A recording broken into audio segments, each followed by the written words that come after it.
Thank you for watching this video. Please help us keep the show alive by liking and sharing this video and by subscribing to the show and making sure the notification button is switched on. For those of you who can help a little bit more, there's a Patreon link down below where you can contribute whatever you can. Every little does help, and all the money will go directly back into the show. You can also keep up with our latest content on Instagram at The No Show Pod, as you can see on the screen. As you know, The No Show is an initiative designed to make academic research accessible to everyone. So do contribute to the conversation, leave some questions, have a discussion, and I'll make sure I get back to everyone. Hello and welcome back to another episode of The No Show. I'm Hussein Ayed, I'm your host, and today I'm joined by Professor Peter Denley, who is a professor of medieval history at Queen Mary University. So Peter, thank you so much for joining us. Pleasure. So it's a very interesting subject that you've really got your nails stuck into, which is sort of medieval universities and the concept of sort of looking at the university. So how did that come about? What drove that initial sort of investigation? I found the whole idea of a university interesting before I even went to it. I did a little project sort of at A-level on thereabouts on medieval universities, which I made a complete mess of course. But then after my first degree, somehow or other, I fell into looking at that aspect of Italian history, which is what I'd specialized in. I did a degree in history and Italian language and literature. And as I started working on it, sort of looking around for a PhD subject, I realized that there was a whole dimension to the debate about Italian culture and Renaissance culture, which at that stage was, I wouldn't say missing, of course, that would be a bit arrogant, but which was unsatisfactory. There was this idea that you have medieval culture, which is scholastic and rigorous and academic and ultimately very conservative, that becomes dead wood and has to be replaced by the new humanism of the 15th century. And so the whole idea of the Renaissance replacing the Middle Ages was expressed in the debate about universities in a way that I found just didn't work for me. I just couldn't make sense of it. So I started looking at Italian universities generally, and then I initially wanted to compare several of them, and in fact over the years that's what I have done. But for my PhD, that I dropped that when I got to Siena and discovered that the sources in Siena were absolutely vast, far beyond anything I'd imagined, and there was no way I was going to be able to do all the big things I wanted to do for PhD. You know how it is. PhD students always start with great ambitions and someone has to rein them in. And in my case, they got reined in by me realizing that I'd be lucky to do Siena, and that would have to do.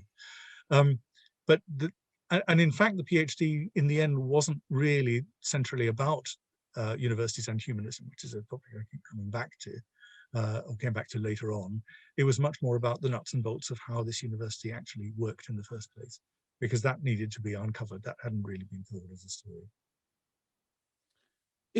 I mean, you sort of ended up in Siena, and Siena, as we've sort of discussed before this recording, Siena is an interesting case study in when looking at universities. Before we get into that, what was unique about Siena in comparison to other Italian cities? Well, I think most Italian cities, when they write their own history, want to be unique. I'm not sure that I now think that Siena isn't as unique as it seemed to me to be then. But they're certainly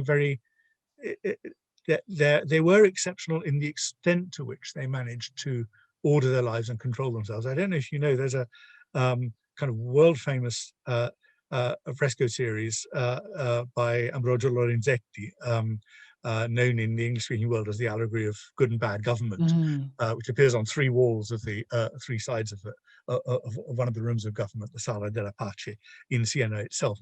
And that's often held back. It's appeared on countless book covers as well. It's often held up as the epitome of good government in Siena and how the Sienese managed, because they did something very unique in the early 14th century. They managed to have a government that lasted, a regime that lasted for 67 years. And in a way, that fresco cycle, which is a programmatic political statement, was part of the part of the program itself, part of the self-image of Siena. Mhm. And the way in which they founded and struggled with and then managed to run and make a success of their university is part of that story. I'm sure that other towns did similar things, but I think Siena pulled it off more successfully than most. And when now I look more broadly at the history of all these universities in Italy at the time, I can see that Siena fits in to patterns elsewhere, but also drives them in a way. So, I mean, for example, Siena was the first, or one of the two first university towns which decided that colleges, medieval colleges within universities, shouldn't just be charitable institutions for poor students, but should actually be take paying guests on quite a scale. So the Mm. college that emerged in 15th century Siena after the second decade or so was a college where you had to pay 50 florins in order to get a place. Now that's still a good deal, but not many students can afford 50 florins up front for a 7-year stay. So it became a college of privilege. It became a college which the Sienese used to network with other cities. They used it as an attraction for potential students of the well-heeled and the eminent. And that's one example of something that the Sienese sort of led the way with, and which other places didn't quite manage to emulate and imitate. So it could we then argue then that, or not argue, but perhaps we can say then Siena sort of forged a path in academia of sort of for private education. Well, yes, the term private education, I mean, there isn't there isn't the division that we have now that we're so crudely aware of kind of state and private. The real costs of going to study, whoever you were how you managed to live, how you managed to get the books that you needed, and above all, more than anything else, how you managed to live while not working elsewhere. So the barrier to study was that. So for less well-off students, there was a definite need for help, and that was provided in a range of different ways. But it's not, I wouldn't say that Siena became a private university in any sense. Their college became rather more particularly attractive to well-heeled students in a way that was not how colleges were originally imagined. Hmm. I wouldn't go further than that. Other than that, I think all Italian universities were vying for what we call international students, for students from Germany in particular, from the Empire, Okay. from France, and to a lesser extent from Central Europe, and indeed even from Scandinavia. And yeah, you probably needed to have the wherewithal to get yourself across Europe to study for a longish period of time. So these students they weren't sons of peasants, but there is right through the late medieval university a strong strand of charity, of helping people to study who otherwise wouldn't be able to do so. The whole way in which universities were funded is quite interesting. Hmm. But it did strike me that Siena did drop that quite quickly. They only had one college. They planned another one and never built it. But that college became this tool for the regime, which I did find quite interesting. I mean, just before we move on, I want to go into the point of you said they were attracting students from other parts of Europe. Mm. Were were there competition to this college in Siena from other places in Europe at the time? Yes, yes, very much so. So do you mean, is there a competition for places within that college, or that there are other colleges elsewhere that were doing the same? Yeah, I mean, at the time, was Siena the first to do this, or was it just they just jumped on this sort of Yeah, money making? Siena. Well, there were colleges right across it. I mean, it's a movement that starts above all in Paris, and then, of course, famously becomes the characteristic of Oxford and Cambridge, which become universities in which the colleges matter more than anything else. Hmm. Um, In Paris, the tradition of these colleges was overwhelmingly that they were ways of accommodating scholars who otherwise couldn't afford it. So it was for quote, poor scholars. It's a clumsy word, but that's probably the best one. And that exists elsewhere too. It exists in Italy, in Bologna and Padua and Pavia. These are 3 universities, all of which have a number of colleges. And some of them are big grand foundations by, well, in the case of Paris, for example, the Collège de Navarre is founded by the Queen. And many English colleges are founded at that level. Some of them are very, very modest foundations. They're a teacher of law who in his 50s or 60s decides to leave most of his money to found a small college. It might only have 6 places.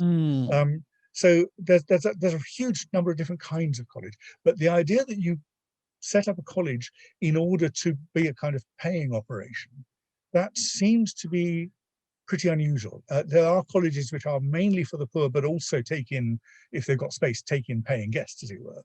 But the one in Siena and a similar one in Perugia, which is older, but they move over to this at almost exactly the same time, and nobody quite knows which of them had the idea first. They seem to do this more or less at the same time. They seem to be the first ones which say, forget about the poor, we're going to have an entrance fee, and this is what it's going to be. And that is a bit of a break. It's not something that I don't think anyone nowadays would be sort of necessarily approve of. But it did work in terms of the reputation of Siena, because there are long lists of students who apply, who want to come to Siena, and endless documents of recommendation from very important people, kings and emperors downwards, saying my nephew or this protege of mine really wants to come and study in Siena. Please give him a place. You won't regret it. It will help our diplomatic relations in the future. That sort of thing. So that is a kind of twist, which is not a great moral achievement, but it's an interesting practical twist in how these things panned out. You mentioned in one of your earlier discussions with me before the recording that there was communities within communities in the universities, and so how did that take form? Well, if you go back to sort of the way in which people always thought universities worked, if you take, say, the University of Paris, it's got a very interesting constitution, which is very hierarchical. So there is a body called the university, and it has a sort of supreme body governing it, which is called a congregation. And there are basically 8 people there. There are 4 rectors of the 4 faculties. And then the arts faculty, which is the biggest one, has, well, they're deans, actually. 3 of them are called deans, and one's called a rector. And then the arts faculty, because 80% of students in Paris were art students, has 4 additional representatives who are the proctors of the nations. So there's a top-down sort of structure. And then below that were the masters, who had to obey this committee. And in obedience to them, below the masters came the students. So it's a neat hierarchical sort of organization. I suppose it's redolent of what we think of as a medieval feudal system, which is a term that we have to redefine nowadays. But the fact is, it's a kind of top-down thing. Teachers are in charge, and they're subject only to the supreme authorities, the senior teachers. Now, in Italy, you don't have that. Well, you don't have that identical thing at all. The initial organization comes actually from students. So the University of Bologna starts off as groups of students coming together by process of collective bargaining, establish privileges for themselves. And in Bologna, at one stage, and this is cited again and again because it's such an oddity, the teachers were dependent on the students. The students paid initially, and they made sure they got their money's worth. So teachers had to run through a whole series of hoops of being there on time, teaching exactly what was laid down in their contracts, not missing a lecture, all the rest of it. And students could even boycott the lectures, because there's a very interesting clause which says any teacher who doesn't have 5 students in his class is deemed not to have taught. So students could withdraw their labor. So there are lots of different ways in which these universities can grow. Now, coming back to the question about communities, when you I think we've gone past the stage, haven't we, of thinking of communities as monolithic. So, you know, you can be a member of lots of different communities. You can be a British citizen. You can be a member of a formally defined community like a university. You can be a lawyer and join, or a medic and be a member of the British Medical Association. You can join trade unions, whatever it is. And in the same way, students in the Middle Ages simply belonged to a lot of different groups. Yes, they were part of the university as a whole, and as such, that represented their commitment to learning and to study. They would also be part of a subject-related community, if you like. So if they're all studying law, they are the lawyers of whatever town it is. They had very strong regional identities, which from time to time reared their ugly head and in conflict with each other. So a lot of because medieval universities have a reputation of being very violent places, groups of students in their so-called nations very often got into conflict with each other, either because, I don't know, the French and the Hungarians didn't get on, or because there was, say, an election for the post of rector coming up, and one group of students wanted to make sure that they got their turn and another group didn't get it, things like that. So that's the sense in which students belong to lots of communities, but it goes at a smaller level than that, because at the sort of microscopic level, if you like, you could say that students joined communities even before they got there. German students who wanted to travel to Italy would be crazy to go on their own. It's far too dangerous. They traveled in groups, usually small groups, but nonetheless, at least groups of 2 or 3. When they arrived in their Italian university, or the same would be true if they went to, say, Paris or Orléans or Oxford, they found themselves somewhere to live. They needed to find a way of inserting themselves into the system. And they kept those small identities as well. I think you could probably suggest almost a dozen different levels of identity that mattered to medieval students. And they interacted in very ad hoc sort of ways. I mean, there were rules which stated how they could be organized and how nations related and fed into faculties and universities, but it's not even the rules that matter so much, it's the actual behaviors that I think. How did these nations actually work? So is there any sort of documentation or archives that give insight into how these nations work? There's a lot of information, because, as I said, academics were obsessively people who wrote things down. They were the most literate part of society, and they wrote everything down. So if we move from Italy, the best example probably would be German universities, where the writing down process was meticulous. We actually know, we reckon we know of, we're supposed to know of just about every student who ever went to a German university in the late Middle Ages, because from their foundation, these universities start later, and from their foundation onwards, they had a constitution which meant that any student who arrived, in order to be admitted to the university, had to matriculate, had to take an oath, have their name written in a book, and pay a small fee, which could be waived in the case of students who weren't that well off. But we have all those names. We've got thousands and thousands of names, which have all been put in a database now. So the level of documentation of who there was, but also how they were supposed to operate, is huge. That all the faculties, the university itself, and then all the faculties and sometimes the nations, they all had constitutions. They all had collections of statutes. We've got, as indeed did the residential colleges we were talking about earlier. The moment you set up a college, you had to give it rules about how it was going to be run, and most of these will survive and come down to us. This is why our job of translating stuff is such a massive one. I mean, not that we want to do all of it, but just to represent the range of all the different kinds of documents we have for the Middle Ages is a vast undertaking, actually.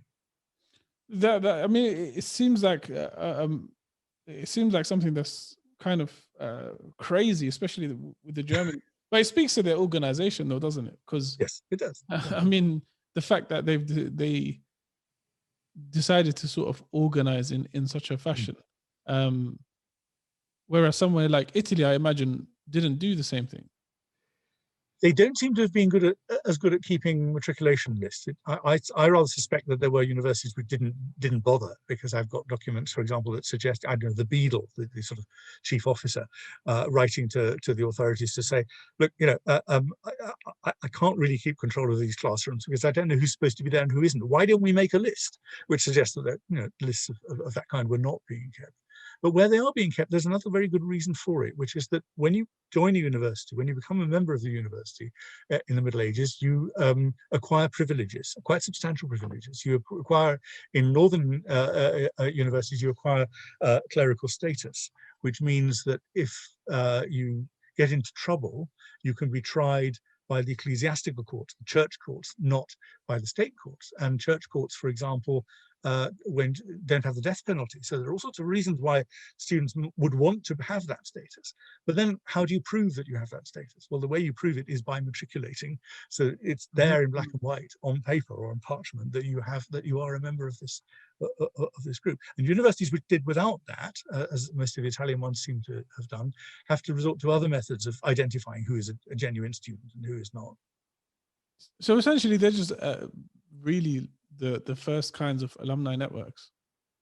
Yes, that's an interesting word to use. Research is now moving on more to the question of alumni and what you do with your life after you've been at university. And networking seems to be extraordinarily important. I found one fascinating document I think it's about 1484 or thereabouts, if I remember rightly, in Siena, in which they start talking about founding a second college because the first one is so successful. And what you have is a very eminent Sienese patrician reporting a conversation he had with a man who's now a cardinal. And the conversation goes something like this. The cardinal says, "Oh, I didn't know you were going to do that. I'm afraid I've just committed my money to founding another college and another university and of course, I wish I'd known first that you were interested in Siena and this, because of course I studied in Siena and I love Siena and I would have done something for you." So documents of that kind, which are fairly rare, but rather fun when you find them, suggest that there is indeed a very rich graduate network, if you like, going on. We've only scratched the surface of that at the moment. I'm interested to know. I don't know how much you've gone into it, but I'm interested to know to what extent did these networks then translate into getting positions of power in government in Siena, for instance, or somewhere along those lines? Well, they did. Maybe not so much within local government in Italy, because the way in which Siena runs its politics is already heavily networked, and actually the university is only sort of incidental to that. The networks seem to operate particularly within the church, and they operate in a way. The bits I'm more aware of are how they operate in the favour of the universities themselves. It's very striking how many people who found a university actually, or give privileges to universities when they become pope or king or whatever it is, have actually, not king so much, but have actually been former students there. So the University of Orleans, for example, is the law school of Orleans, which in the 13th century is the preeminent, after Bologna, perhaps the most famous law school in Europe. In 1306, is given university status by the Pope because the Pope studied there and he knows how great it was. So there's a lot of network. I mean, it strikes me as sort of a learning curve for people who still need to understand what universities are, what the foundations of universities are, and essentially it's not just a medium whereby you get knowledge. It's far more than that. Absolutely. They certainly are communities, and I think they're best studied as communities.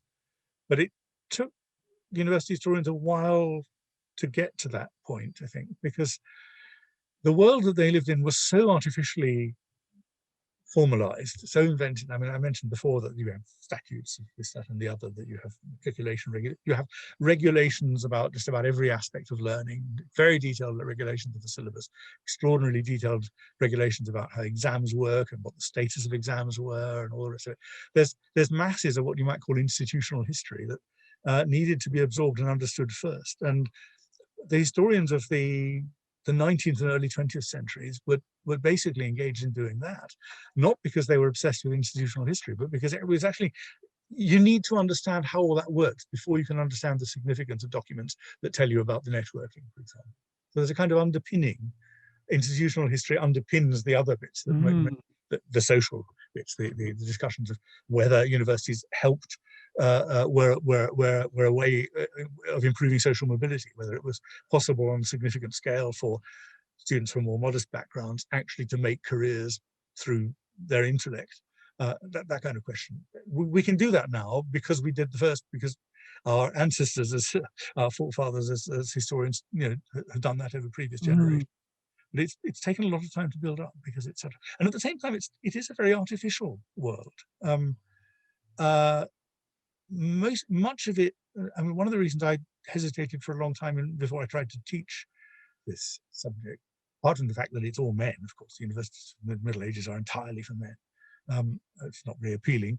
One of the other reasons I hesitated was that academics obviously have made themselves very important by the 14th and 15th century, but they also have a huge sense of their own self-importance. And I was looking to see, I'm still looking to find ways of understanding that better. In other words, I think we need to take them, as indeed we need to take ourselves, with a bit of a pinch of salt. Absolutely. Try to say. I mean, you've been studying this line of research since I suppose your PhD in the 80s. Well, with interruptions, I should say. I suppose so. But my point is, you've really gone deep into it. What has been the thing that has shocked you the most about medieval universities and medieval history? Well, about medieval universities, I'm not sure that I could say that there's anything that sort of shocks me. I end up finding the things that I would expect to find, because although these people can be extraordinarily pompous and self-important, underneath their behaviors are not, they're no better than anybody else. But I mean, I think that's revealing, though I don't find it shocking or surprising. It just shows that they're human. I think more generally in medieval history, what I found fascinating, and I'm now slowly beginning to understand a bit better than I did before, was the very, very heavy extent to which behavior at university is so heavily ritualized. And that's part of the culture that universities sit in. The importance of ritual seems to me something that, well, I'm not remotely original in this. There's been now a couple of decades of intense study of ritual in the Middle Ages. But things that to us don't seem terribly important, like when you get a group of people who's standing at the front, who's to the left of the person at the front, as opposed to at the right of the, things like that, which sound to us totally trivial, meant an awful lot in the Middle Ages. So studying these behaviors and these communities through the ritual enactments, both the formal ones and the informal ones that they devise for themselves, that's been very interesting for me. Tell me about some of these rituals that existed in universities. The most famous one, and there's one document that gets recycled again and again, but there are plenty of others that we should be using as well, is the initiation rites that emerge in France and in Germany in particular, but I suppose also in England, but they're best documented in France and England. So when students arrive and want to join the community, they are put through, or they are very often, very frequently put through a series of initiation rituals which are designed to, well, they look to us as if they're designed to humiliate, and that is indeed part of the ritual. But actually what they're designed to do is to mark their transition from being uncultivated people who need an education to joining up and becoming members. We don't go for that anything like as much as we used to in society. I mean, it's a kind of human instinct to, when somebody new appears, to show who the boss is. But it isn't nowadays as ritualized as it was then. So, I mean, the classic example is this late 15th century German text that's much recycled, which describes an initiation rite. And it's a theatrical scene, it's a mini play, if you like. Students are happily sitting around in a room. One of them says, "Who? What's that horrible noise and that horrible stink?" It must be some kind of monster. It must be a yellowbeak. And in comes the new student, the fresher, who is then, and then the joke is, or the game is supposed to be, that they are deprived of their horns, because they're obviously a beast who has horns is not civilized enough to study, and so on. So they're put through their ropes and humiliated in various physical ways. And then, well, this is the important bit that people often miss, having humiliated them, they are then admitted. In other words, accepted. They are the junior ones. They've got to know that they're like dirt, until such time as they've earned their status. And it seems to be a very human and widespread thing. But it gets ritualized and written about in late medieval universities because it's a kind of characteristic. And the authorities don't like it, and they try and clamp down on it. But they have to accept that this is what students want to do. And I think it's got to be taken very seriously, not in terms of the way we would look at it, which would, of course, include our views about bullying and so on, but we need to understand that this is how communities in this period express their identity. And I think the fundamental definition of a community and who we are is who is not part of one of us. So the process of admission in itself matters. Something similar happens at the level of the degree, when the university degree becomes, because that's also, of course, a medieval creation, that becomes very ritualized, in a much more positive way, I should say. There isn't the humiliation side of it. I suppose what I'm talking about really is the idea of liminality, the idea of what happens when you are at that moment of change. The classic example that I often sort of try to get my students to talk about is what happens, because we know this still today, what happens at the moment of a wedding. In the Anglican tradition, the priest does the introductions and then says, if anyone here has any reason to believe that this marriage is not valid, you are to declare it or forever hold your peace. And then in order to make sure that that is understood to mean something, the officiating minister has to pause for a very short period, but nonetheless pause. And there's that moment in which anyone who's seen the films and can see the potential for this, there's that moment saying, no one's going to say anything, are they? Of course not. No. And then you move on. That's a liminal moment, in the sense that before this ritual, these two people are not married. Afterwards, they are. And there is that liminality is something that we still have, even with the university degree ceremony today. There's the moment before you're called up. You're standing on the step, you're about to go on the podium and shake the hand of the vice chancellor or whatever it is. And it is a critical moment. And it is actually a moment at which anthropologists have pointed to this. You are in a sense, not literally of course, but you are in a sense naked. You are exposed. You are no longer what you were. You're about to become something else. And medieval universities make a big deal of that, but then not just universities, medieval society generally makes a deal of that. So if you look at things like that and the way they are regulated and the way they pan out in practice, and indeed the surrounding rituals at a degree ceremony in the Middle Ages can involve a lot of payment and feasting and all the rest of it. They tell you a lot, because symbols matter so much to people in the Middle Ages. They tell you a lot about what people thought was going on and what mattered at the time. And that I've found very, very interesting. It sounds like a very performative culture at the time. Yes, exactly the word, yes. You're absolutely right, it is. It is a performative culture. A lot of the lesser rituals show that as well.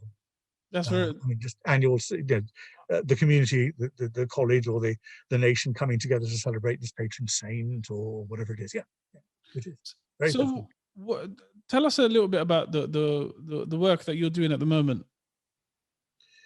Well, the main thing I'm doing, I've just retired in the summer. It's one of the sort of consequences of COVID was that I thought the time probably had come and the universities were going to face a tough time, and it was time for me to go.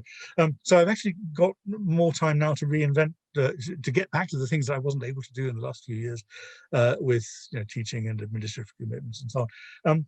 The thing I'm engaged in right now, most of all, is a book of translations of source material for medieval universities. And this, as I said, started out as so it grew out of the special subject that I've been teaching off and on for the last 5 or 6 years.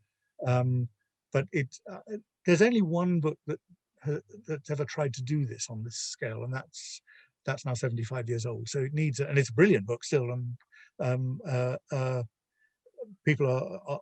my students have all used it, and I hope will continue. So it's not in any way intending to replace that, but to add to it, and to add to it particularly in the areas that we've been talking about, the newer ways of looking at cultural history and intellectual history. Mm-hmm.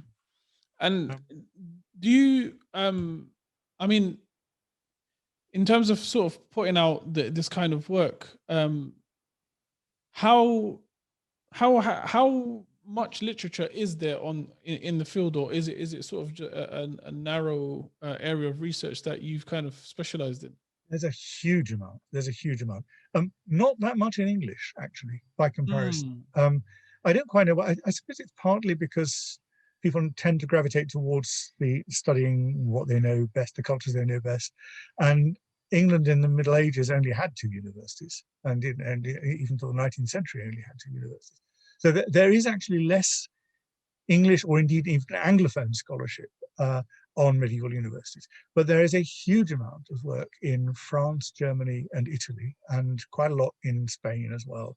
So lots and lots of scholars have been working in these areas for a very long time. And any of those countries, certainly France, Germany, and Italy, have produced vastly more. Each of them produced vastly more studies of medieval universities than have been produced in this country. And medieval Europe is international. It's Catholic, so it comes under one hierarchical organization, the Pope. It holds together that identity, that Catholic identity, through various means, including the common language of Latin, and including, very importantly, the common currency of qualifications. And that's another thing that the universities contribute in the period. So by the 14th century, and even more so by the 15th century, if you wanted to become a lawyer of a certain level, you needed a degree. And likewise, if you wanted to be a doctor of medicine. But you could get those degrees from anywhere within Europe that had a valid university which had the authority to issue degrees, and the degrees were known as the licentia ubique docendi, the license to teach everywhere. So that standardizes the syllabus, it standardizes the way the university works, and it means that there's an internationality, as we would say, about it, which is really, really important. And one of the things I want to do most with this book, which I'm not doing on my own, by the way, I should say, I've got 2 wonderful colleagues, Latinists, who've done the bulk of the translation work. But one of the things I most want to do here is to represent more fairly or more evenly the huge body of research that's being done, as I said, particularly in Germany, Italy, and France, but elsewhere as well. Because this is not an area in which Anglophone scholarship dominates, except in the normal, in the standard sense that English being the international language, everyone rather assumes that it will. If I were to think of the 20 scholars who've contributed most to medieval university history in the last 50 years, at the most 1 or 2 of the names I would come up with would be from the English-speaking world. So yeah, there's a big job there, I think, to broaden out how we look at it. Why is medieval history important to study? I think the history of different cultures is always important to study. I think medieval history has particular reasons. I find, just as a teacher, that presenting people with, or introducing people to a world that works differently to ours is one of the best ways of testing your assumptions. So even if all you really want to study is post-war Britain, and when I say all, I'm not trying to be dismissive about it, it cannot but help you to have understood how the kinds of themes that you're interested in 20th, 21st century Britain were also played out in Middle Ages. They too had technological revolutions. They too had political debates about isolationism versus joining communities, all the rest of it. So there's an awful lot. When you look at another culture as an historian, it throws things back up at you and makes you ask questions, which is always good. I'm not saying you can be prescriptive about it, but the other side, of course, is that the Middle Ages preceded our culture. So a lot of things, go back to earlier periods.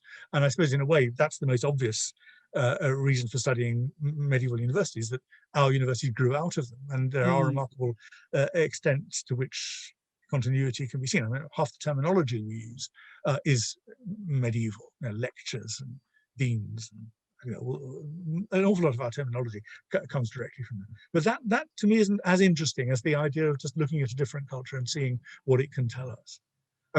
The danger, I think, is if you think history tells us that, and then you suddenly trot out with a whole load of prescriptions. So it would be terribly tempting for us medievalists to think, yes, we have a pandemic on. I know all about a pandemic. I've studied the Black Death, so let me tell you all about how it's going to work out. It doesn't work like that. But understanding how different cultures deal with things like pandemics, that doesn't hurt us. It doesn't give us easy lessons, but it doesn't hurt us to understand how humans react to crisis. And this is one example of why I think medieval history should be studied. I can't tell you it's better than another period to study. It may sound shocking, but the only reason I'm a medievalist is I never got any further. I didn't get beyond 1500. Not that I'm not interested in it, but it filled up all the space that I have just studying the period that I got to know. Where can people find you online, or how can people reach you or interact with you? I think probably basically through an email, which I'll give you, but also through the Queen Mary website, because I still have an honorary position there, and I still regard my research as a Queen Mary research. The book I was just telling you about, the translations, there are 3 of us working on it, all from the history school at Queen Mary. Okay. Yeah. Excellent. Well, Peter, it's been a pleasure speaking to you, and I think you've shared some really fascinating insights into a world that it seems so far away from us, but it seems also so relevant to the way we do things today. Well, thank you very much, Siena. It's been a real pleasure and a privilege. It's medievalists always enjoy being able to talk to people, particularly in a period of pandemic when we're all cooped up at home. Exactly. Yeah, thank you very much. I would love to have you on sometime soon. Thank you for watching this video. Please help us keep the show alive by liking and sharing this video, and by subscribing to the show and making sure the notification button is switched on. For those of you who can help a little bit more, there's a Patreon link down below where you can contribute whatever you can. Every little does help, and all the money will go directly back into the show. You can also keep up with our latest content on Instagram at The No Show Pod, as you can see on the screen. As you know, The No Show is an initiative designed to make academic research accessible to everyone. So do contribute to the conversation, leave some questions, have a discussion, and I'll make sure I get back to everyone.